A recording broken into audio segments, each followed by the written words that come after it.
Now, with the distribution of the COVID vaccine underway, the next challenge becomes how to make people feel more comfortable with returning to offices and other places. It's where air purifiers could come into play, and the reason why my next guest is seeking emergency approval from the FDA to help fight the pandemic. For more, I'm joined by Joe Urso. He's the chairman and CEO of ActivePure Technologies.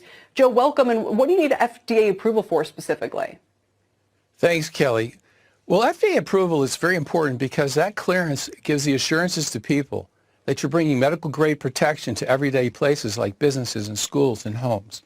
And in fact, Kelly, we already have it with our Aeris Medical Guardian, where we demonstrated enormous kill rates against RNA viruses and other pathogens. And we're now bringing it to the FDA to approve us for our specific tests on the SARS-CoV-2 virus, both in the air and on surfaces. I'm reading your client list already is impressive. If it includes the Cleveland Clinic, MLB, universities, Mississippi State, state capitol buildings. So it would seem like word's getting around regardless, right? Well, it is slowly, but I'd say we're just scratching the surface on it. And there's a lot more work to do to try to help people get back to life as we know it.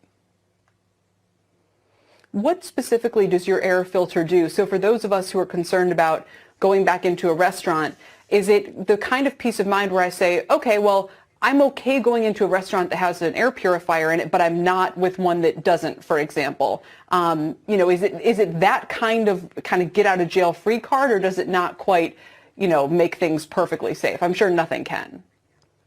Well, let's say this, it complements other solutions but in a material way. We recently got our test results back from the University of Texas Medical Lab, where we killed 99.9%, more than that actually, of the SARS-CoV-2 virus that was nebulized at over 10 million particles per milliliter.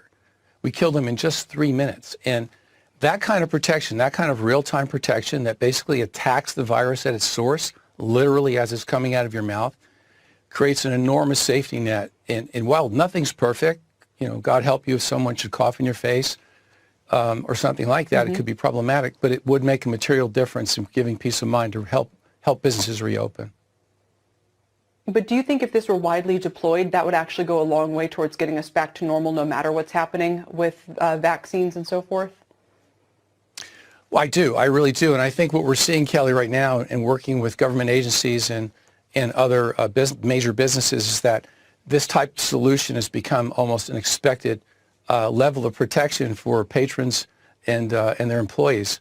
So I do believe that this technology will, in fact, become ubiquitous over time, as people become more aware of, as we are now, of the risks that we have from airborne pathogenic diseases.